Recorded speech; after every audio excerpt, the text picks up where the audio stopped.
বিশাল আসমানের মালিক আল্লাহ তাআলা। আল্লাহ রাব্বুল আলামিন সে কথাই কোরআনুল কারীমের মধ্যে বলছেন, তাবারাকাল্লাযী বিয়াদিহিল মুলকু ওয়া হুয়া আলা কুল্লি শাইইন কাদির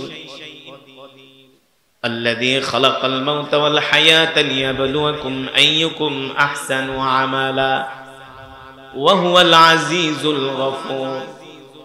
আল্লাহ তাআলা বলেন, নবী দুনিয়ার মানুষদেরকে বলে দেন, রাজ্যের মালিক আমি আল্লাহ, মুলকের মালিক আমি আল্লাহ, একচ্ছত্র ক্ষমতার মালিক আমি আল্লাহ, দুনিয়ার কোনো মানুষ নাই। ঠিক কিনা বলেন?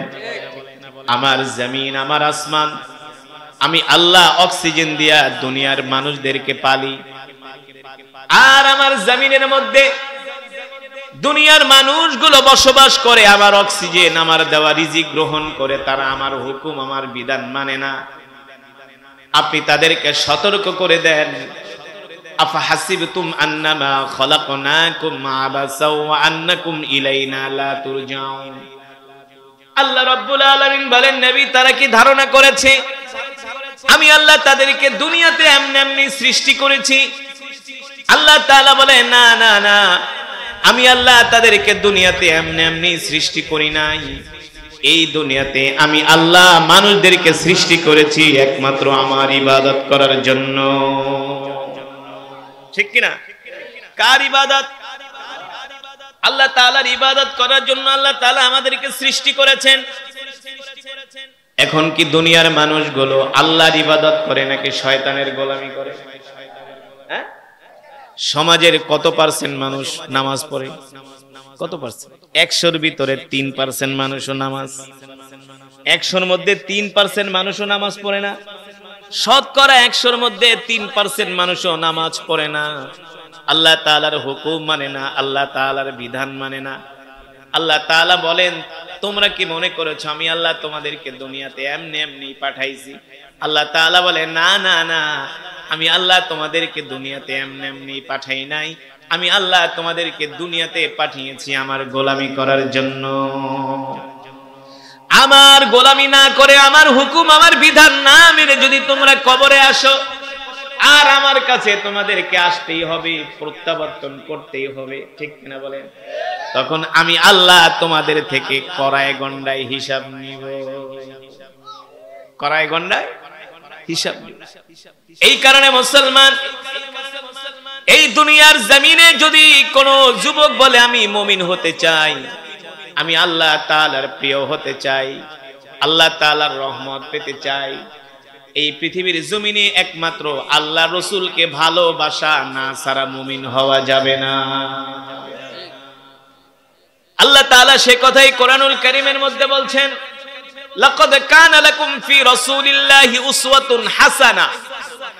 নবী আপনার চরিত্রই উত্তম চরিত্র, আপনার আদর্শই উত্তম আদর্শ। আমি আল্লাহ সারা পৃথিবীর মানুষের জন্য আমি আল্লাহ আপনাকে আদর্শ হিসাবে পাঠিয়েছি। সুবহানাল্লাহ বলে। আজকে সেই নবীর আদর্শ আমাদের মাঝে নাই, সেই নবীর চরিত্র আমাদের মাঝে নাই, সেই নবীর আখলাক আমাদের মাঝে নাই। ঠিক কিনা বলেন? অথচ আল্লাহ তাআলা কোরআনুল কারীমের মধ্যে বলছেন, কুল ইন কুনতুম তুহিব্বুনাল্লাহা ফাত্তাবিউনি ইউহিব্বুকুমুল্লাহ ওয়া ইয়াগফির লাকুম যুনুবাকুম ওয়াল্লাহু গফুরুর রহিম। আল্লাহ রাব্বুল আলামিন বলেন, হে দুনিয়ার মানুষ, তোমরা যদি আল্লাহ তাআলাকে পেতে চাও, আল্লাহ তাআলার নৈকট্য অর্জন করতে চাও, তাহলে সর্বপ্রথম তোমরা তোমাদের নবীকে ভালোবাসো। তোমরা তোমাদের নবীকে ভালোবাসো, তার আদর্শ গ্রহণ করো, তার চরিত্র গ্রহণ করো। ঠিক কিনা বলেন? নবীর আদর্শ কি আমাদের মাঝে আছে?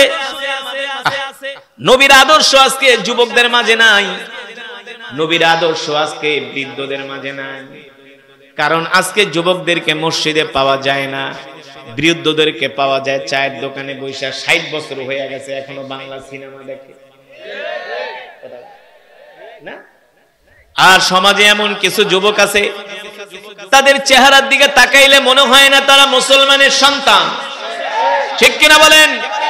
নবীজির কোনো আখলাকি আমাদের মাঝে নাই।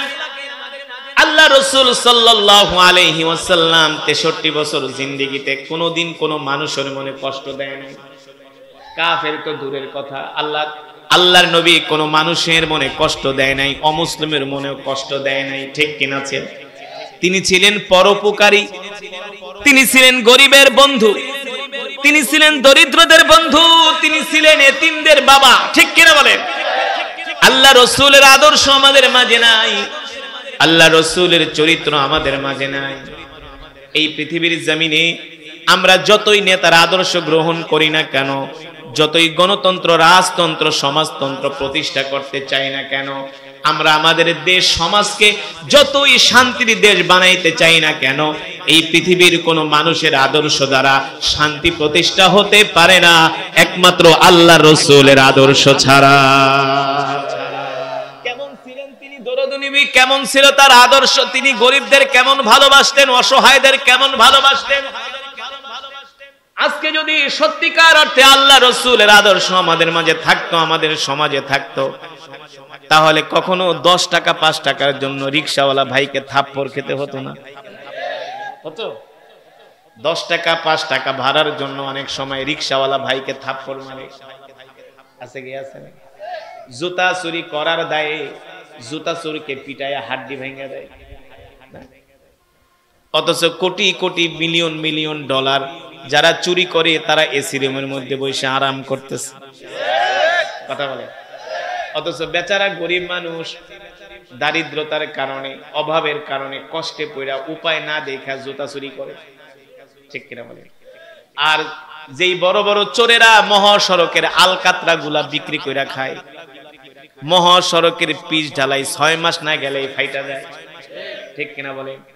ওই চোরেরা কিন্তু বহল তবিয়াতে এসি রুমের মধ্যে বৈশা হারাম ভক্ষণ করতেছে, তাদের কোনো বিচার না।